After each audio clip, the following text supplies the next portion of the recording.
Essa é a palavra de Deus. Eu sou o que ela diz que eu sou. Eu tenho o que ela diz que eu tenho. Eu posso o que ela diz que eu posso.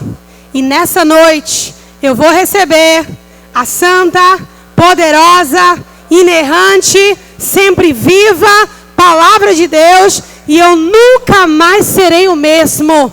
Nunca, nunca, nunca. Se você crê, diga: eu creio. Eu creio também. Glória a Deus. Queridos, nós vamos começar a nossa série hoje. Já pode colocar aí o slide. Essa série, amém. Iaguinho falou assim: mamãe, nessas igrejinhas que a gente foi, você e papai nem precisa dizer vocês estão aqui, porque não tem como não saber que a igreja está lá. Né?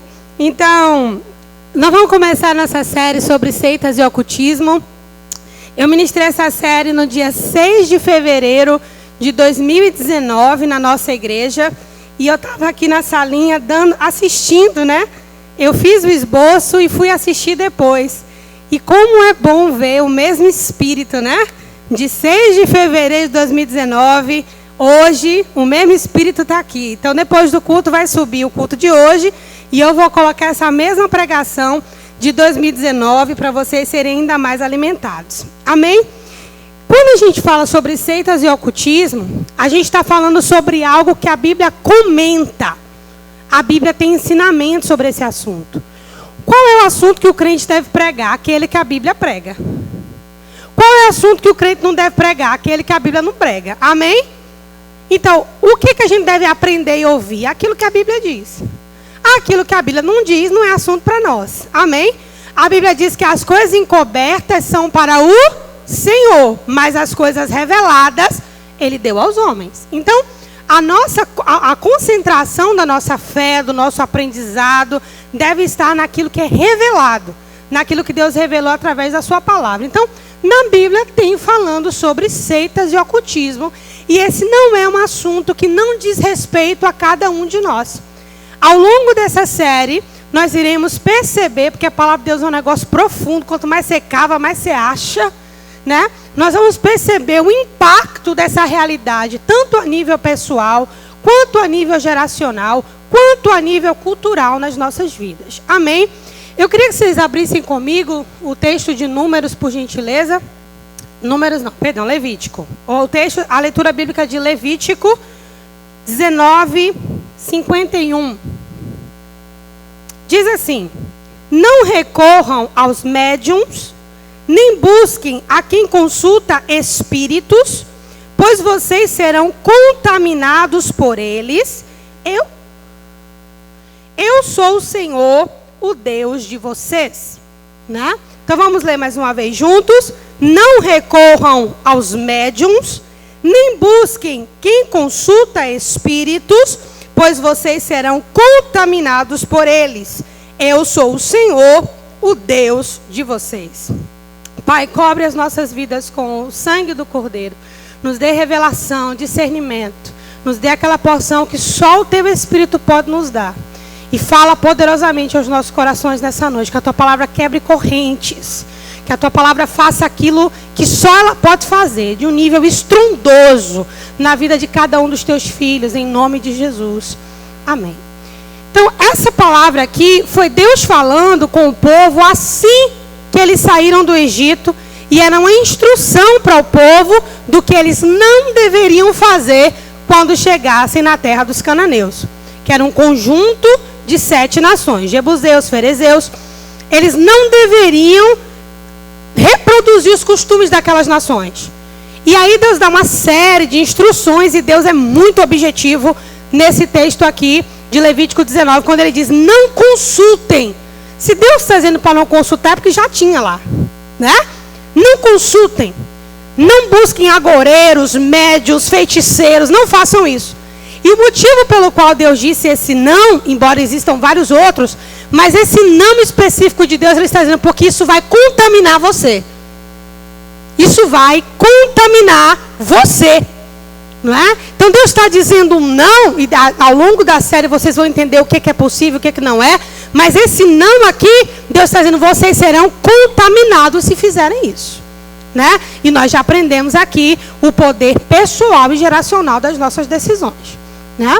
Então, esse não de Deus, ele foi muito objetivo, né? Lá em Deuteronômio, Deus diz, porque isso é abominação ao Senhor, né? Não procurem necromantes, não procurem feiticeiros, isso é abominação ao Senhor. Então, Deus foi claro com Moisés e com o povo de Israel com relação ao que eles não deveriam fazer. E eu quero colocar para vocês que essa já era uma realidade desde os tempos, né, antigos. Se a gente voltar aí para o Egito, a gente vai encontrar isso. Se a gente for para a Mesopotâmia, né, berço das civilizações, a gente vai encontrar isso. Se a gente ainda for mais atrás das civilizações, nós vamos encontrar práticas de ocultismo, né? E vamos falar mais sobre isso em cada tribo. Agora, o ponto 1, vocês podem me acompanhar. Deus nunca quis se esconder. Pelo contrário, desde Gênesis até Apocalipse, a Bíblia mostra um Deus que se revela. Embora o pecado tenha limitado a capacidade do homem ver a Deus como ele é, ainda assim Deus sempre se mostrou disponível e acessível pela fé. Pastor, a Bíblia diz que Deus é insondável. A Bíblia diz que Deus é um mistério. A Bíblia diz que ninguém pode conhecer a mente de Deus. De fato, isso é verdade. Mas isso não significa que Deus não quer se revelar ao homem. Quando a gente vai lá para o início da Bíblia, lá em Gênesis, Deus cria um homem de barro, sopra o Espírito em Adão, Adão é feito alma vivente, e o que acontece depois? Deus cria um ser humano que vai se relacionar com um ser espiritual. Está comigo aqui? Deus está criando um ser humano que iria se relacionar com um ser espiritual. Então, essa questão do homem se relacionar com o ser espiritual, o ser espiritual, que é Deus, já estava no script. Já estava no script, já era a matriz. O ser humano de carne e osso, lembra que Adão falou para Eva, esta agora é carne da minha carne e osso dos meus ossos, se chamará varoa, porque do varão foi tirada. Era alguém material que se comunicaria, que desenvolveria uma comunhão com o ser espiritual. Esse ser espiritual era Deus. Agora, como isso aconteceu antes do pecado, Deus poderia se revelar para Adão e para Eva sem que isso comprometesse a integridade física deles. Por quê? Porque eles estavam em plena o quê? Comunhão com Deus. Comunhão, diga comigo, comunhão não acontece na mente. Comunhão não acontece no corpo. Comunhão acontece no espírito. Então, como Adão e Eva estavam vivos espiritualmente, o pecado não havia afetado eles ainda, então a comunhão de Deus com eles era perfeita. Então, mesmo eles sendo de carne e osso, eles poderiam ver a Deus e, por exemplo, não cair como mortos, como muitos dos profetas. Por quê? Porque o corpo estava incorruptível. Ainda era um corpo de carne e osso, mas era um corpo incorruptível. Então, pastora, Deus criou o homem para se relacionar com um ser espiritual, um ser material que se relaciona com um ser espiritual? Sim, Deus criou. Agora o diabo, ele vai distorcer tudo aquilo que Deus faz. Satanás não cria uma coisa diferente, né? Inclusive o nome Satanás tem a ver com adversário ou opositor. Ele existe para se opor a Deus. Nada além disso. Então, se Deus criou o ser humano para se relacionar com ele espiritualmente, Satanás vai pegar essa lacuna no coração do ser humano, porque com o pecado vem a morte espiritual. Lembra do que Deus disse para Adão? Adão, não coma desse fruto, porque o dia que você comer, você vai morrer. Né? O que é no dia que você vai comer? Ô, pastora, mas eles comeram e não morreram. Morreram sim. Mas eles morreram primeiro espiritualmente. Anos depois, veio a morte física. A gente já falou aqui na igreja várias vezes, tudo primeiro acontece no mundo espiritual, para depois acontecer no mundo físico, né? Então, com a morte espiritual, de imediato, Adão e Eva foram retirados do Éden, do paraíso, né? E aí sim, Deus se esconde. Agora, não é que Deus se esconde porque ele não queria estar perto. Não é porque ele não queria estar em comunhão com Adão e Eva. É porque agora, mesmo que ele quisesse aparecer, ele os mataria. Porque a santidade de Deus é um fogo consumidor, irmãos. Então, mesmo que Deus quisesse fazer isso, ele não podia, né? A gente vê, por exemplo, com Abraão, com Moisés, com quem Deus já tinha uma intimidade maior, mas ainda assim era algo limitado. Por quê? Porque eles estavam em carne e osso, né? Depois do pecado original. Então, Deus ele criou um ser material para se relacionar com ele espiritualmente. Então, o pecado limitou essa capacidade. Agora, durante toda a Bíblia, a gente vai ver Deus chamando o povo para se relacionar com ele, de um jeito ou de outro. Por exemplo, Jeremias 33:3. Quem sabe? Clama a mim e responder-te-ei. Anunciar-te-ei coisas grandes e ocultas que não conheces. Olha Deus chamando o povo para se relacionar com ele. E não só isso, mas para ele revelar ao povo coisas que o povo não conhecia, né? Jeremias 29:13. Deixa eu lembrar que texto é esse, meu Deus. Abre aí, gente. Deixa eu abrir aqui na minha Bíblia. Essa é a minha terceira Bíblia em menos de um mês. Eu perdi no Uber. A outra eu ofertei para uma mulher que estava saindo da Quibanda. E essa eu ganhei. Jeremias 29:13. Quem pode ler bem alto para mim aí? Quando me buscardes de todo o vosso coração, né? Então olha Deus dizendo, tem um jeito de vocês me acharem, né?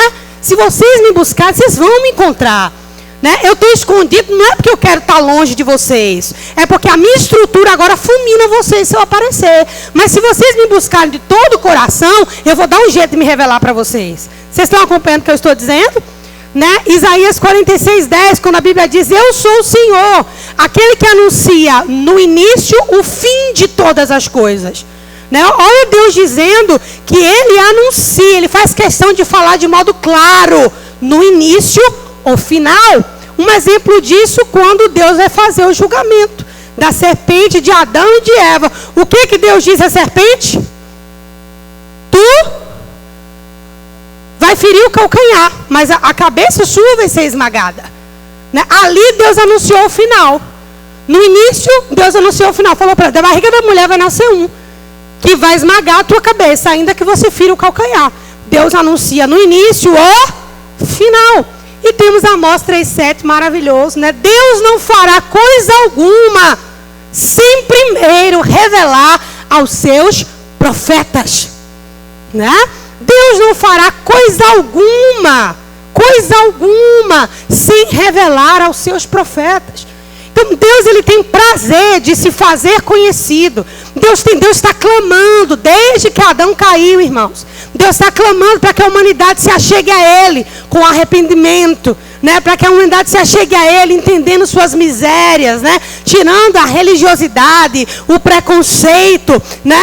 As feridas e tantas outras coisas, né? Deus está clamando. Então aqui, ó, de Gênesis a Apocalipse, um Deus que se revela. O último livro da Bíblia, qual que é o nome? Apocalipse. Apocalipse é o quê? O livro da revelação. Então, até o final dos tempos, Deus revelou também. Então, não temos um Deus que trabalha em oculto, de maneira que ele não pode ser visto. Ainda que Deus faça coisas que nós não estejamos percebendo, mas isso não significa que ele já não tentou nos comunicar. Está entendendo o que eu estou falando? O erro pode estar no receptor da mensagem, mas o emissor falou. Amém? O emissor falou. Nós é que às vezes não estamos sintonizados numa vida de oração plantada. Comunhão com Deus, né? Um coração limpo, livre de toda amargura, livre de toda impureza, que você pode ver a Deus. A Bíblia diz que os mansos verão a Deus, né? Os pacificadores verão a Deus. Então, para a gente ter acesso a essa revelação de Deus, é uma questão de escolha. Quanto mais você se parece com Cristo, mais você acessa a mente de Deus. Né? Romanos 12:2 diz o quê? E não vos conformeis com este século, antes transformai-vos pela renovação do vosso entendimento, para que experimenteis qual seja a boa, agradável e perfeita vontade de Deus.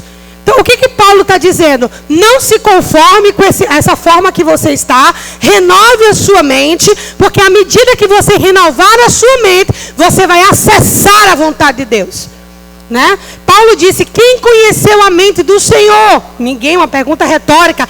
Quem visitou as profundezas de Deus? Ninguém, uma pergunta retórica. Mas Paulo conclui, mas nós temos a mente de Cristo. O que ele está dizendo com isso? Através da mente de Cristo, podemos acessar a mente de Deus. Você está comigo? E o que é a mente de Cristo? É um amuleto? É um trevo de 4 folhas? Não. A mente de Cristo é uma mentalidade à semelhança de Jesus. É uma mentalidade exercitada na piedade.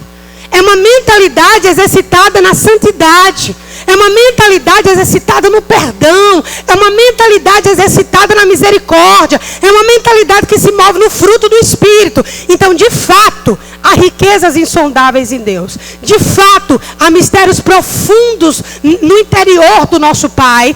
Mas não estão lá escondidos porque Deus não quer mostrar para ninguém. Ele, na verdade, está buscando os fiéis da terra para que habitem comigo, como o salmista escreveu. Está comigo? Então, Deus, Ele não está escondido de trás de uma cortina para que os homens não vejam. Não é essa a proposta. A questão é, as vossas iniquidades fazem separação entre vós e o vosso Deus. Eis que a mão do Senhor não está encolhida para que não possa salvar, nem surdo o seu ouvido para que não possa ouvir, mas as vossas iniquidades fazem divisão entre vós e o vosso Deus, né? Então, Deus, Ele quer se revelar, e Deus se revelou durante, gente, 1.600 anos, né? Bom, estamos falando aí desde a época que Moisés saiu do Egito, que ele começou a escrever o Pentateuco, que são os 5 primeiros livros da Bíblia, Gênesis, Êxodo, Levítico, Números e Deuteronômio. São livros de matriz. O que é matriz? Todo o resto da Bíblia sai desses livros. Todo o resto. Aí o povo despreza. É a lei de Moisés. Não sabe o que está falando. Porque ali é o básico, é o fundamento, é o beabá. Para você entender a mente de Deus, a moral de Deus, o caráter de Deus. Tem uma mensagem no canal da igreja, que eu preguei aqui na igreja, a moral de Deus. Eu motivo você a assistir. Porque Deus é um Deus com uma moral, com um código de ética, com um código de conduta. Deus não age assim de qualquer jeito, né? Sem ele nem beira. Não, Deus tem um código de ética. Ele está preso por sua própria palavra. O que está escrito? Que Deus envia a sua palavra e ela não volta sem antes cumprir o propósito para o qual Ele a enviou. Deus está preso por aquilo que diz. Você está comigo? Agora, essa questão da revelação de Deus para o homem, ela é dimensional e espiritual. Quando eu falo dimensional, eu quero dizer que o homem decaiu. Nós já explicamos aqui na igreja as 3 dimensões, os 3 tempos. Amém? Explicamos o não tempo, o kairos e o cronos. Toda a Bíblia acontece nessas 3 esferas. Tem esfera para baixo e tem esfera para cima disso. Mas as escrituras coexistem nessas 3 esferas. O cronos, que é esse tempo que nós vivemos, é o nosso relógio que anda para frente. Né? Embora em algumas culturas ele ande para trás. O cronos, nós temos o kairos, que aí, entre aspas, é o tempo de Deus, é Deus interagindo com o tempo, e nós temos o não tempo, que é a eternidade. Né? Agora eu falei isso tudo porque eu ia dizer o quê? Ah, sim. Então, o fato de Deus não se relacionar com o homem é por uma questão dimensional. Nós decaímos do kairos para o cronos. Né? Por isso a Bíblia diz assim, todos pecaram e destituídos foram da glória de Deus. Essa glória era o kairos. O Éden era um ambiente físico e dimensionalmente espiritual também. Quando Adão é expulso, aquilo é literal, né? Nós decaímos. Então, aqui, onde nós estamos presos nesse kairos aqui, Deus não pode se revelar para nós como revelava para Adão no Éden. Porque é uma questão, diga comigo, dimensional. Amém? Agora ele pode se revelar para nós como? Em espírito. Você está comigo? É por essa razão que nós somos enxertados em Cristo. Para dimensionalmente nós falarmos uma mesma língua. Por isso que a Bíblia diz que nós estamos assentados com Ele nas regiões celestiais, não sozinhos. Assentados com Cristo nas regiões celestiais. Então Jesus, Ele veio unificar essas dimensões. Até que vai chegar o momento que Ele vai nos tirar definitivamente do cronos. Você está comigo? Então o fato de nós não conseguirmos nos relacionar com Deus, vendo a Deus, tem essa questão dimensional. E também tem a questão espiritual. Nenhum homem de carne e sangue pode ver Deus e ficar vivo. Está escrito. Nenhum homem de carne e sangue pode ver a Deus e ficar vivo. Jesus falou, carne e sangue não podem herdar o reino de Deus. Nós podemos ver o reino de Deus, mas nós não podemos ver a Deus. Está comigo? Agora diga assim, não é por isso que Deus não criou outros meios para se revelar ao seu povo. Amém? Glória a Deus. Pode passar por gentileza. Ô pastora, mas assim, se Deus quer se revelar, se Deus quer se mostrar para o homem, onde é que começou essa ideia de ocultismo? Isso saiu de onde, né? É a imagem da serpente, por favor. Tudo começou no próprio Éden, né? Então, de onde vem a ideia do ocultismo? Da sugestão da serpente de que Deus escondia alguma coisa. Caso eles comessem do fruto, seriam então como Deus, né? Existe sim um conhecimento oculto, mas é o conhecimento do mal, né? Então, a árvore era a árvore do conhecimento do bem e do mal. Esse era o não de Deus. Era para o homem não conhecer o mal. Então, o ocultismo é uma sugestão do diabo. Abra sua Bíblia comigo em Gênesis no capítulo 3, no verso 4. Até o verso 7, nós vamos ler. Onde começou essa ideia de ocultismo, já que Deus é um Deus que quer se revelar? Então a serpente disse à mulher, é certo que não morrereis. Porque Deus sabe que no dia em que dele comerdes, se vos abrirão os olhos, e como Deus sereis conhecedores do bem e do mal. Vendo a mulher que a árvore era boa para comer, agradável aos olhos, e árvore desejável para dar entendimento, tomou-lhe do fruto e comeu, e deu também ao seu marido, e ele comeu. Abriram-se então os olhos de ambos. Pastor, eles eram cegos? Não. Abriu os olhos espirituais para o mal, né? E perceberam que estavam nus.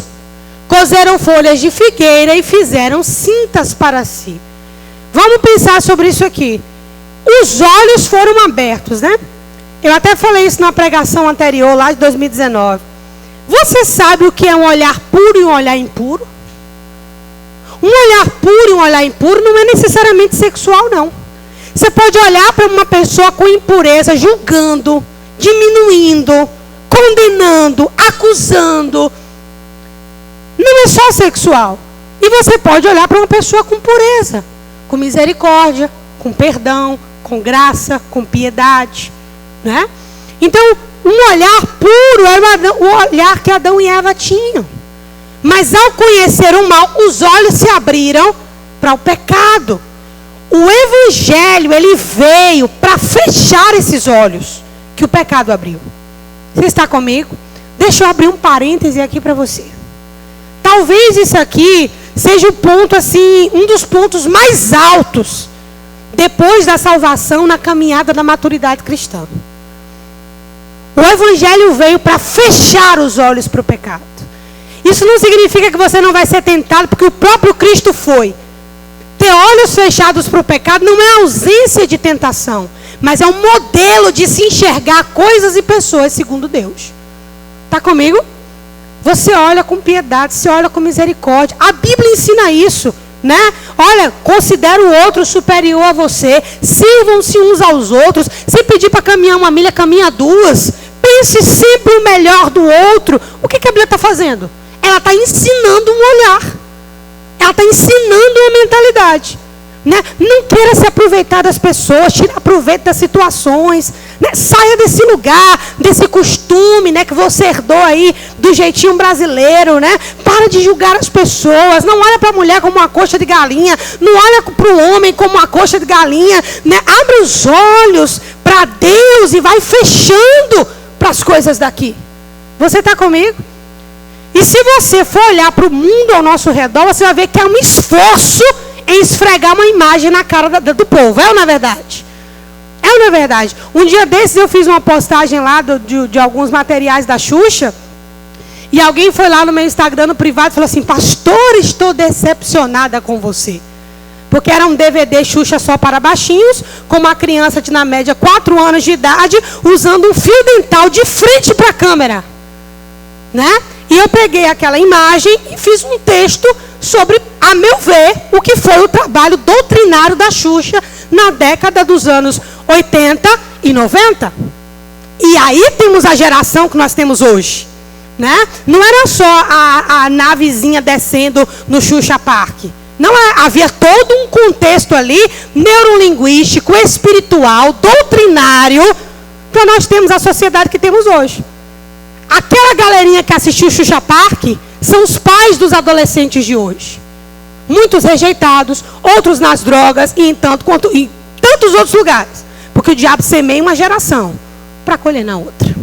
Amém? Então, fechar os olhos, né? Fechando parênteses e voltando para o texto. Então, o que acontece? Quando Satanás sugere que Deus está escondendo alguma coisa, quando ele sugere que há algo oculto que Deus não mostrou, fica parecendo que Deus não é confiável. Né? Fica parecendo que Deus não é confiável. Olha, se você comer, aí os seus olhos vão se abrir. Né? Não, para você ser uma pessoa que tem uma visão espiritual aberta, você tem que fazer parte de um grupo secreto. Né? Você tem que entrar para um grupo fechado, né? Um conhecimento de elite, com pessoas de posses, né? Com uma irmandade. Não, para você conhecer o mundo espiritual, você precisa provar isso aqui que eu já provei. Você tem que fazer isso, você tem que fazer aquilo. Né? E esse ocultismo aqui é a base que o diabo trabalha para todas as seitas e religiões. Ele se aproveita da dor das pessoas para enganá-las. Então, se eu tenho aqui saudade de alguém, eu vou resolver essa culpa, essa saudade aonde? No Espiritismo. Está comigo? Se eu tenho uma situação que eu não consigo resolver, está além do meu controle, qual a alternativa que eu tenho? A feitiçaria. Você está comigo? Se eu preciso de um santo que atenda os meus desejos, tem um santo para cada necessidade humana? Você está entendendo o que eu estou falando? Então o diabo, sabendo dessa lacuna deixada no nosso espírito, que foi a morte espiritual, né? Sabendo dessa lacuna no nosso interior, ele providenciou o ocultismo. Por que o ocultismo é abominável para Deus? Vou te responder. Não apenas pela idolatria, porque Deus não tem crise de identidade. Não é por isso. É porque eles ocupam um lugar que Jesus deveria ocupar para intermediar o homem de volta para Deus. Na verdade, o ocultismo é uma ponte que mais afasta o homem de Deus do que o homem já está. Então, para Deus é uma abominação. O que Deus não revelou para você, escute isso em nome de Jesus. O que Deus não revelou para você, o que Deus não revelou para mim, é porque não é para ser revelado. Existem coisas que a nossa religiosidade não consegue enxergar, é bem verdade. Né? Eu não vou entrar nesse mérito agora, mas você olhar para a Bíblia sem as lentes da religiosidade, irmão, é outra dimensão. Você enxerga coisas na palavra, como que isso aqui estava que eu nunca vi? Né? Quando você lê a palavra em comunhão com o Espírito, o próprio Espírito Santo vai abrindo a palavra para você de uma maneira sobrenatural. Então, de fato, há mistérios em Deus. Mas o Espírito da verdade é que é o nosso guia. Não são os orixás. O Espírito da verdade vos guiará em toda a verdade. Então, o guia é quem? O Espírito da verdade. Deus não pode trabalhar nas trevas, porque com Ele mora a luz, irmãos. Está escrito, se andarmos na luz como Ele na luz está, temos comunhão uns com os outros, e o sangue do seu Filho nos purifica de todo o pecado. Se andarmos na luz como Ele na luz está, Deus está onde? Na luz. Está comigo? Então, quando a Bíblia diz, por exemplo, Ele vos libertou do império das trevas e vos transportou para o reino do Filho do seu amor. Então Ele já nos tirou dessa condição de cegueira. Agora a gente vai chegar mais lá para frente, aí acho que uns 2 cultos para frente, falando das amarras na alma. Que não é só uma atuação espiritual do nada. toda atuação espiritual, ela é oriunda de uma permissão. Permissão. Vou dar só um spoiler. Você pode estar aqui na igreja cantando, adorando, pregando, louvando, até liderando uma igreja. E a sua alma está presa em amarras. Quando nós estávamos indo para, nem sei mais para onde, foi tanta cidade, mas um dos momentos lá no carro, eu tive essa visão. Né? Eu estava pensando em uma certa situação, um teatro aqui para a igreja, e eu tive uma visão. E nessa visão, era alguém, tipo aqui no altar, porque eu estava imaginando o teatro, né?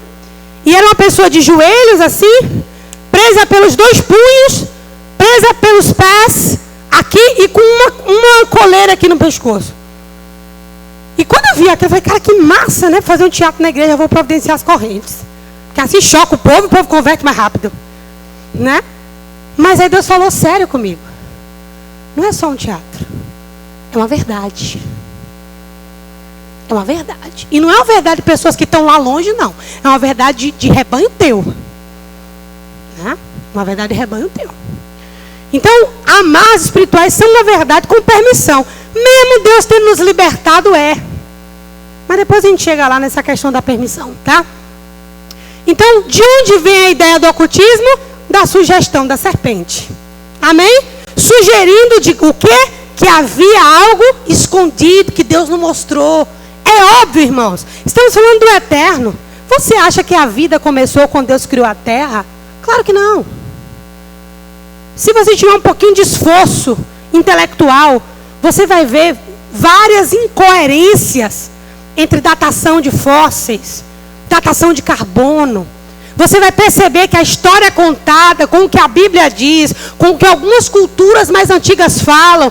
Tem coisa sobrando. Tem coisa que não encaixa. As coisas não começaram porque Adão se tornou alma vivente. Antes de Adão, muita história já rolou. Não de ser humano que eu me refiro. Até o próprio nome Adão não é só um indivíduo. Adão é Adam, terra. Né? Então tem muita história de Adão para trás. Como tem muita história de Adão para frente. Tanto do reino da luz, quanto do reino das trevas. Então, de fato, há um conhecimento oculto. Mas se Deus ocultou, é porque é para ficar oculto. Você está comigo? Amém. Glória a Deus. Pode passar, por favor. Hoje é só uma introdução, assim, para a gente colocar um fundamento. Então, vamos lá. Olha só. A morte espiritual está por trás da busca pelas coisas espirituais. Eu estou falando agora, não que a pessoa que está morta espiritualmente está buscando a santidade. As coisas espirituais que eu me refiro é uma tentativa de se aproximar de Deus pelo caminho que Deus não preparou. Qual foi o caminho que Deus preparou para se aproximar dele? Jesus Cristo. Eu sou o caminho. Eu sou o caminho o quê, gente? Isso. E ninguém vem ao Pai senão por mim. Né? Então, olha só. Satanás, em suas variadas formas, se apresenta como aquele que pode levar o homem a conhecer o mundo espiritual. Se apresenta como? Anjo. Pastor, eu vi um anjo. Mas eu tenho uma dúvida quando esse povo fala que vê anjo. Se tivesse um código para dar para saber se é de Deus ou não, mas não dá, né? Porque a Bíblia diz que o Satanás se apresenta como um anjo de luz, não dá para fazer DNA, né? Vai pelo discernimento mesmo. Né? Então, ele se apresenta o quê? Como anjos, como guias, como seres de luz que apareceu na minha janela, né? Entidades, santos, espíritos familiares, mas tudo assim muito bem apresentado. Ou você acha que ele vai aparecer com rabo e com chifre e cheio de enxofre? Claro que não. Ele vai se aproximar da imagem de Deus através da imagem do engano. Você está comigo? Amém? Todo mundo vai dormir, ninguém vai ter pesadelo, viu? No final do culto a gente ora. Amém? Se as irmãs do culto do casal deixar, né? Vamos lá, então, anjos, guias. Agora eu posso falar algo assim delicado e com muito amor? Posso? Lá dos anos 80 para cá, final dos anos 70, começou o advento neopentecostal no Brasil. Esse advento neopentecostal não é aquela primeira separação das igrejas como a Assembleia de Deus e a primeira igreja batista. Uns porque experimentaram línguas, avivamento, e outros porque preferiram ficar como estavam. Até aqui, gente, teologicamente está tudo certo. Porque ninguém é obrigado a falar em outras línguas, amém? Está tudo certo. Ninguém é obrigado a acreditar em profecia. A Bíblia manda você julgar. Se a Bíblia me dá o direito de julgar, eu posso receber ou não. Então, está tudo bem até aqui. Mas do final dos anos 70 para cá, e eu preciso dizer isso porque a maioria aqui tem menos de 10 anos de igreja, ou 15 anos de igreja talvez, ou até tem, mas não teve a oportunidade de ter sido ensinado. Esse advento neopentecostal, ele começou se misturando com o que a gente chama das igrejas da favela. Quando eu falo de igreja da favela, não estou dizendo que a igreja é menos importante porque ela está na favela, não. Eu vou explicar o que aconteceu. Igrejas como a Assembleia de Deus, Deus é Amor, igrejas raiz, igrejas sérias, lá no final dos anos 70 e início dos anos 80, começaram a subir os morros, criando congregações, até mesmo para o espírito missionário, e começou a ganhar pessoas do alto desses morros, principalmente do Rio de Janeiro. O que aconteceu ali? Muita gente veio das religiões de matrizes africanas. E para um irmão de oração do fogo genuíno, ver alguém ser tirado do império das trevas e converter a Jesus era algo muito de glorificar de pé. Amém? Então essas pessoas eram recebidas na igreja com muito amor e com muita receptividade, mas sem nenhum ensino. Eu sou da época do ex-macumbeiro fulano de tal pregando na igreja tal, né? Ex-pai de santo da igreja tal está pregando, ou do terreiro tal está pregando não sei aonde, né? Claro, eu era muito pequena, não tinha o conhecimento que eu tenho hoje, mas eu sei que aquelas pessoas, o máximo que elas tinham para dizer era o testemunho que elas tinham, mas eram muito verdes na fé ainda, sem nenhum tipo de vivência espiritual ou de discipulado. E o que foi que começou a acontecer? Uma fusão, um sincretismo. Então hoje tem igreja que você entra que você não sabe se você está num terreiro ou numa igreja. Entendeu? Então eu estou falando isso com muito respeito. Irmão, se tem uma pessoa que respeita a igreja de Cristo na terra, sou eu. Olha, até o Universal eu defendo se alguém falar mal do Universal perto de mim. Se eles vão para o céu ou não, Deus é quem sabe. Mas eu também não sei se vou. Estou pela fé, você está comigo? Então devemos amar uns aos outros. Aquele que não ajunta, espalha. É aquele que não espalha, ajunta. O que não ajunta, espalha. Está vendo aí? Gente, eu tenho certeza que eu passei na fila do TDAH. Passei por fim, assim, ó. Bom, vocês entenderam o que eu quis dizer. Precisamos proteger uns aos outros. Amém? Precisamos proteger uns aos outros. Agora, quando eu estou falando dessas igrejas, eu estou falando com muito cuidado. Eu já fui convidada para pregar numa igreja assim. E eu não vou mentir para vocês que quando começou o culto, eu queria sair correndo. Digo, meu Deus, onde é que eu estou? Pelo amor de Deus, o que é que eu estou fazendo aqui? Senhor, eu deveria ter orado mais para vir para cá. E fiquei numa tribulada, o louvor todinho, aquele povo fazendo tudo aquilo. E eu me segurando ali, até que finalmente uma irmã deu uma palavra mais branda. Depois dando o microfone para um outro irmão que fez o mesmo movimento de novo. Eu digo, valeu. Quando chegou na minha vez de pregar, eu fui logo me explicando quem eu era, de onde eu era, baixando as expectativas. Né? Baixando, zerando as expectativas. E daqui a pouco eu vi um povo capturado pela palavra. Mas eles eram tão capturados pela palavra, que quanto mais eu pregava, mais eles recebiam. E mais eu pregava, mais eles recebiam. E ali o Senhor me ensinou uma coisa. Eles foram ensinados de um jeito errado. Mas o preconceito de muitas lideranças impede de ensiná-los o caminho certo. Por causa do nosso preconceito. Depois do culto eu pude bater um papo com as pessoas que lideravam a igreja. Com amor, dei alguns toques. Né? Com muito cuidado. E já fui convidada para pregar lá mais 2 vezes depois. E vi mudanças. E vi mudanças. Então, de fato, esse advento do que a gente chama da igreja da favela desceu para todos os estados do Brasil. Sempre tinha um traficante que levou 40 tiros, mas sobreviveu, está pregando na igreja tal. Mas o traficante que levou 40 tiros e sobreviveu nunca teve uma cadeira de discipulado na vida. Ele sabia dizer que Jesus livrou ele dos tiros, eu não duvido que tenha livrado. Amém? Se bem que algumas histórias você fica até pensando em ter coração batendo ainda e bombeando sangue. Né? Mas eu não duvido. Mas eles tinham uma experiência. Só que uma igreja de experiência, irmão, é um labirinto para heresia. Laboratório, eu queria dizer. Entendeu? Então, olha só, às vezes dentro das nossas igrejas, vou falar com você com cuidado, presta atenção, porque isso pode ser você. Todos nós aqui temos heranças espirituais, renunciadas ou presentes, mas temos. E elas ainda podem nos assediar. De repente você está lá ajoelhado na sua casa orando, presta atenção. Presta atenção. Você está lá ajoelhado na sua casa orando e você vê um anjo. Ou você vê uma luz. Pastora, será se não é Deus mesmo, irmãos? Outra coisa que eu vou falar com muito cuidado.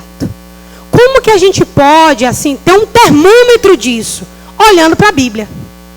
Quando os anjos do Senhor apareceram na Bíblia, principalmente no Novo Testamento, qual foi o contexto? Vamos para o primeiro? Aparição para Maria. Uma mensagem clara. Amém? Porque a maioria dessas visões não tem fundamento. O anjo apareceu, eu sou Gabriel. Eu não sei nem se eu não desmaiava. Oi, tudo bem? Eu sou Gabriel. Eu digo, quem? Né? Irmã, não tenho nenhuma vontade de ter essas experiências, não. Eu estou bem feliz com a minha fé. Sou meio fraquinha para essas coisas. Eu não vou mentir, não. Admiro os irmãos que gostam aí, mas olha, vigia, viu? Né? Então, assim, eu tive uma experiência com Deus na minha adolescência. Uma única. Que eu digo, Jesus, desce, a próxima eu sei que eu sou arrebatada. Então, deixa para eu experimentar disso na glória. Quando eu era adolescente, ali na faixa dos meus 15, 16 anos, ajoelhado orando no meu quarto. Eu senti.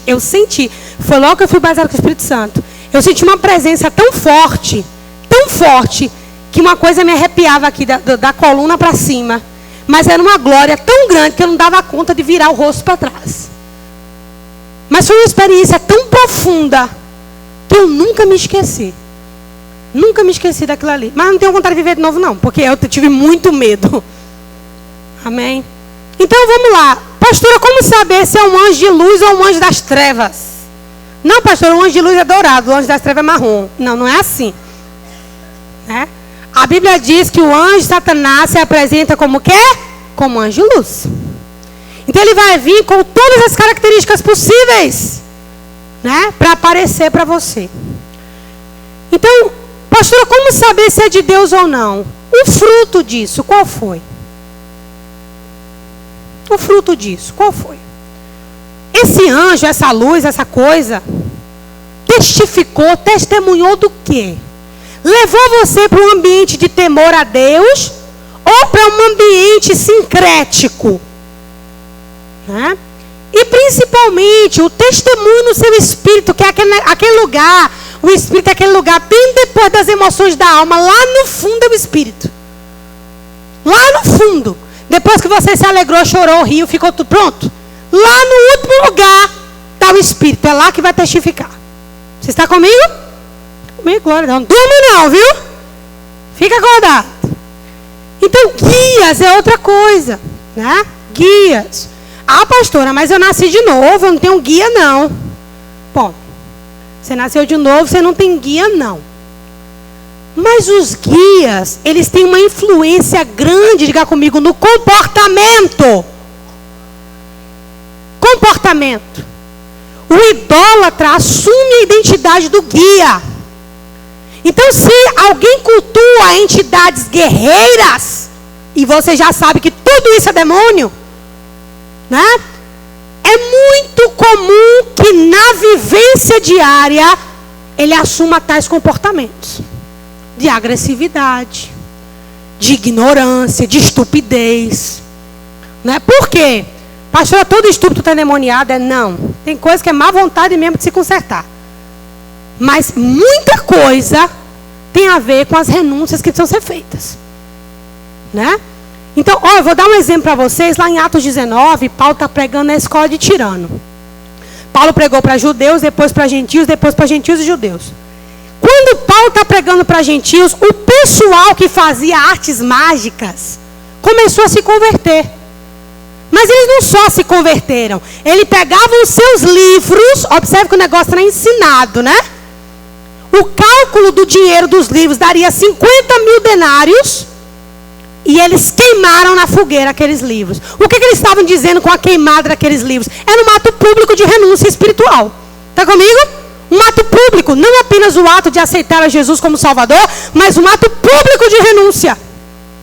Público de renúncia. Então, lá no Salmo 115, está escrito o quê?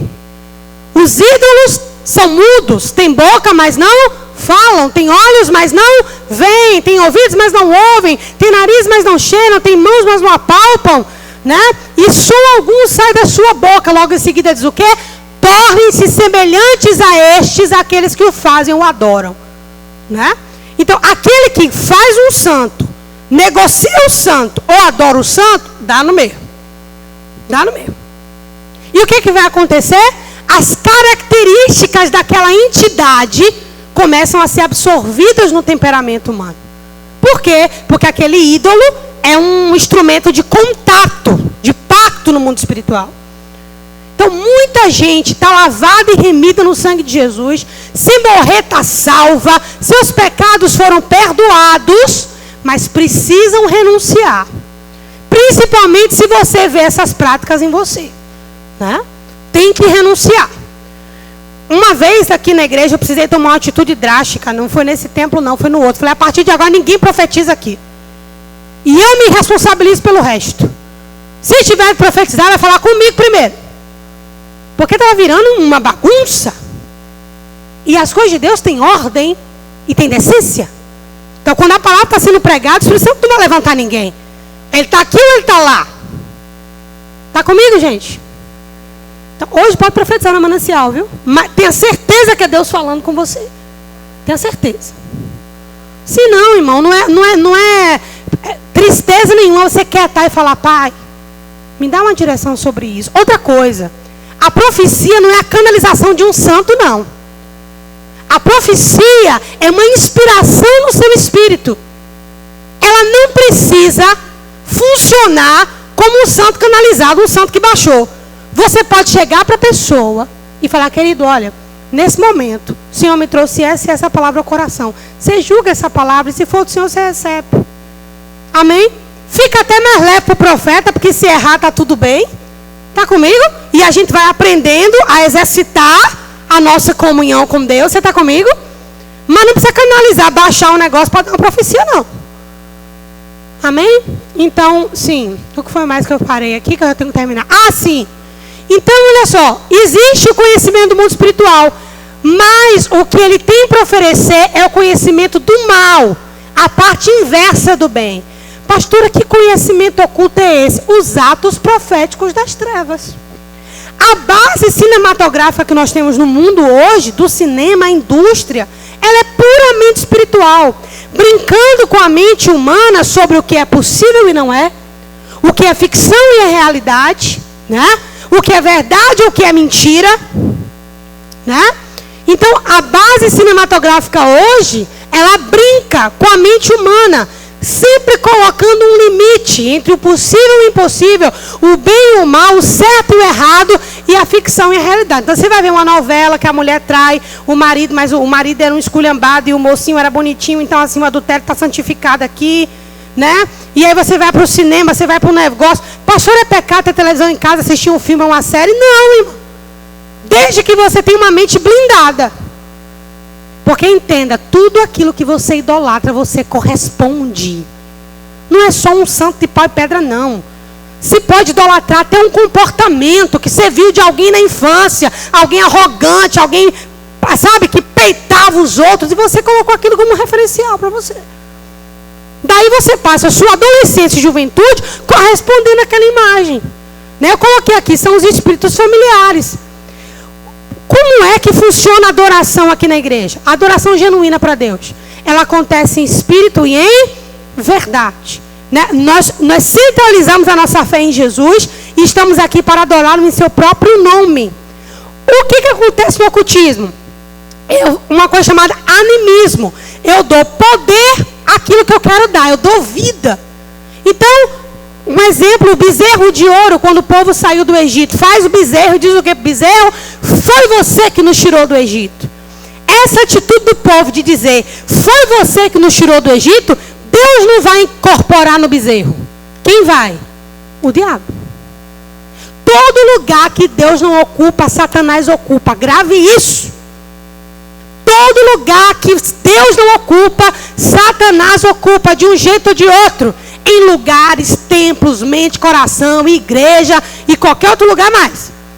Basta Deus não estar lá. Na vida de uma pessoa ou no ambiente. Ok? E para a gente terminar por hoje, olha só. Deus também não deseja esconder o seu modo de agir. Né? Lá em João 15:15, o que foi que Jesus falou para os discípulos? Jesus falou o seguinte, olha, o servo não sabe o que o Senhor faz, mas o amigo sabe. Eu não chamo vocês mais de servos, mas chamo de amigos. Porque o servo não sabe o que o Senhor faz. E para vocês, eu tenho revelado o que o Pai tem me revelado. Então, o que a gente aprende aqui? Que nem aquilo que Deus faz, Deus quer esconder. Agora, essa revelação entra no nível de intimidade. Os servos, os que apenas servem a Deus, e às vezes de uma maneira até idólatra e religiosa, que vamos entrar nisso posteriormente, não têm acesso à intimidade de Deus. Não sabe o que Deus está fazendo. Os amigos sabem o que Deus está fazendo. E o objetivo dessa mensagem, dessa série, é provocar nessa igreja amigos de Deus. Então os amigos, diga comigo, os amigos sabem o que Deus está fazendo. Pode passar agora sim, vamos encerrar. Nós vamos caminhar na série em cima dessa imagem aqui, ó. Raiz, tronco, galhos e folhas e frutos.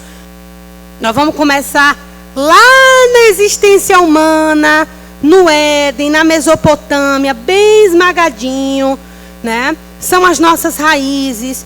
Vamos falar sobre a estrutura do tronco, né? O desenvolvimento da nossa fé cristã, a influência judaica, a influência egípcia, a influência de outros povos e culturas. Vamos falar sobre os galhos, como isso se perpetuou, como isso se estendeu para as outras nações.